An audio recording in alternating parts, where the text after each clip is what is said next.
Well, we are back again with Emma Vogt from the Napier area. Emma, you have a recipe that I think all of us are going to like. I do, John. It's simple and easy. It packs up great. They're called Cheerio Cookies. My mother-in-law has made these, and it's a recipe that I really enjoy.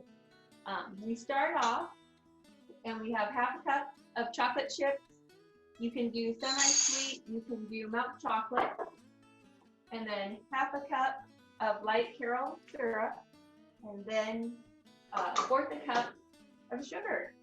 Once it's all combined, it'll start to form little bubbles, and once it starts forming the bubbles and the chocolate's melted, you like to pull it away right away. That way you don't burn your chocolate.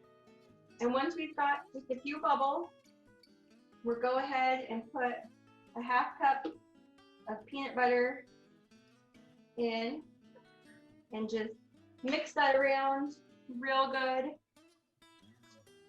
Adds a little bit of protein to a really sugary treat, but it really helps it hold together. And once you have that stirred in, you can dump in 3 cups of Cheerios. If you're in a hurry and don't want to mix them all up and then pull them out into little cookies by rolling them, you can dump it into a pan. I've done that before. And then just kind of cut them up like a granola bar. That works out real good too. You can take a spoon, or if they're cool enough, I just roll them up, and here's the finished product. They turn out really good. They hold together good. You can pack them up in a Ziploc baggie or a Ziploc container and take them on the go. All right.